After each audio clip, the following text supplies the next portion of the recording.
Okay, this is Chloe's KL626 restoration, day 6. Yesterday, I spent the entire day at the junkyard. I started at 7 a.m. and didn't get home until about 8 p.m. That was a long day. Here's some updates. The rear rotors, I used a caliper. This one is like 9.81. The other side is like 10.1. Those are both within spec. I think minimum spec 8.8 if you want to have the rotors turned. Minimum spec for safety to even have that on the car is 8 millimeters. It can't be any thinner than 8 millimeters. Otherwise, you have to replace the rotor. The minimum spec to have those turned is 8.8 millimeters. It doesn't say what the max is, but normal thickness is about 10 millimeters.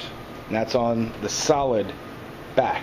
On the vented front rotors, normal spec is 24 millimeters. When they're brand new, they're probably going to be something like 24.5 or 25 millimeters. I don't know exactly. Minimum spec is 22 millimeters. This one, 21 millimeters. Actually, let me pull up the specs. Everything that I do between video updates, I update on the Mazda 626 website. In this case, I'm looking for the specs. So I got 20 millimeters, the passenger front, 23.22 on the driver front.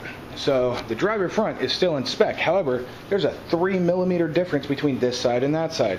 And this one's not even in spec anyway, so I have to replace it anyway, so might as well just replace both. There is no minimum spec to have this turned in the factory manual. I have no idea if you can have vented rotors turned. I imagine so, but there's no spec for it, like there is on the solid rotors on the rear. Or normal spec is 24, minimum spec 22 millimeters. This is 20. Both are going. Me and Andy, the trooper that he is, we both went out there at 8 a.m. and here's the parts haul. And I know Zepticon was like, oh, show me pictures, I want to see all this stuff. Yesterday was July 4th, so I spent my July 4th in a junkyard all day long looking for parts for Chloe's car. They had a 50% off sale, so everything you see here would have cost me about $200 for all these parts. Instead, cost me $98. So I'll show you, I'll detail all the stuff that I got for Chloe's car. Sun visors.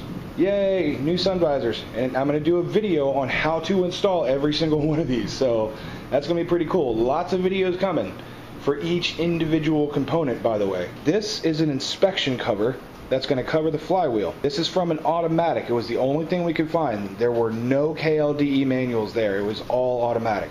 So I don't expect that inspection cover to be the same. I do expect it to be close enough where I might be able to use that as a template. Single wire knock sensor harness. Yay, that way I can change that 2-wire into a single wire and actually run a good wire into the connector that it's supposed to be in. Fuel lid door. Her fuel lid door is broken. Yes, it is the wrong color. She has a purple car, but I want you to see this fuel lid door.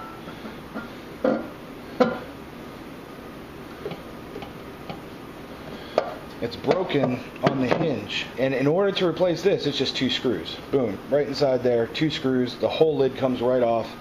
Her clasp still looks pretty good, but I picked another one up anyway. And I can try and find some purple color match paint to kind of match this, so at least it's not going to be obvious mismatch. I'm not going to try and get it perfect. I'll just try and get it close. Worst comes to worst, I'll just paint it black. This is an air separator, which I've been calling the coolant overflow, but I think technically Mazda calls it an air separator.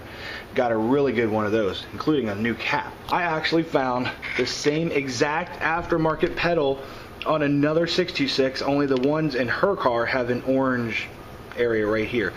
And now she has a full matching set. I'm going to see if I can paint that pink. I'm going to paint some pink pedals for Chloe. Window control unit. If you've never had an issue with your window control unit, it's just a matter of time on the 626, and I'll explain why. Let's say you're at a stoplight, it's raining, and you have your window down, and it drips from right here right onto about this location right here, and water runs down right into the frickin' control switch area. You get enough water in there, it's gonna short it out. That might not be the case of what happens here.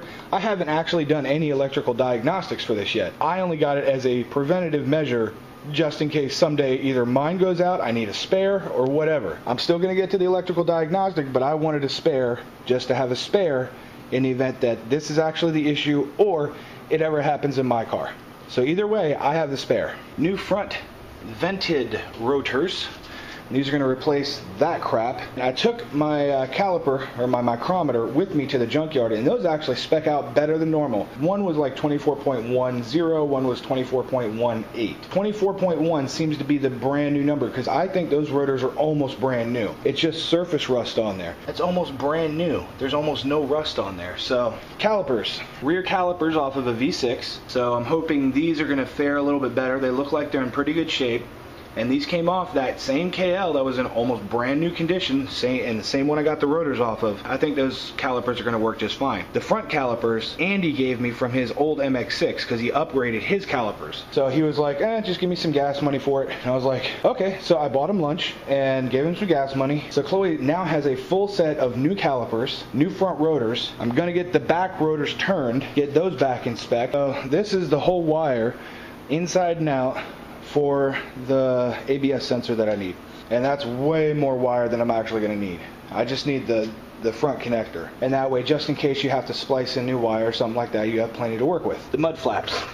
I got a set of mud flaps, and that's actually from my car, because Zepticon said that in order to put the OEM Euro lip kit side skirts on, you're going to need the front mud flaps or some other type of stock bracket that goes in place of the stock mud flaps. I took my mud flaps off a long time ago, so that's just going to replace and get me back to the point where I can now use that mounting hardware when I eventually get around to doing the OEM side skirts. So that's the parts haul. Less than $100, 50% off. Not bad. We did see a lot of 626 seats in there. Only one was powered, and it was the wrong color. I want Chloe to have the right color and the power seat and everything. Andy offered up his old cloth MX6 seats, and I was like, I think I'll pass. I'll just wait until I can find the right one. It's just a matter of time until I find the right one. I don't think I've ever showed you what the Pitbull did behind these seat covers, so I'm going to show you that. Are you ready? Don't recoil in horror. Remember, it's Pitbull damage, and those suckers are fierce.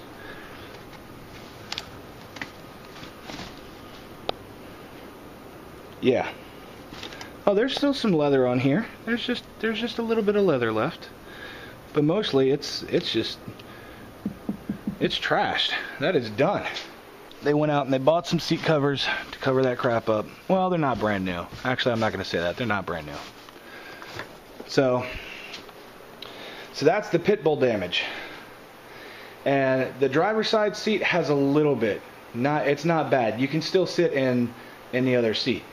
So before I actually finish this car and let her drive away, I'm definitely going to need another 626 powered front seat, beige front seat, because they offer it in like a bluish kind of color as well. So if I had any qualms about any of those brake parts, I would not put it on the car. This is for my niece, and if something happened to her because of those brakes, I would never forgive myself, and you probably would do the same. This did come with fog lights, so I don't have to like mess with any wiring or anything. I basically just have to plug that in into the stock harness, and they'll go, no problem. Day 6 was actually at the junkyard, and I didn't take the camera along because I just wanted to get this stuff done. I got plenty of stuff to make videos for. Hopefully you'll enjoy watching that stuff. I'm going to make sure that my niece Chloe gives Andy a big hug for those calipers, because those came off of his car, so part of Andy's MX6 is now going to be in my niece's car. He's actually going to really like that, knowing that part of his car is on there.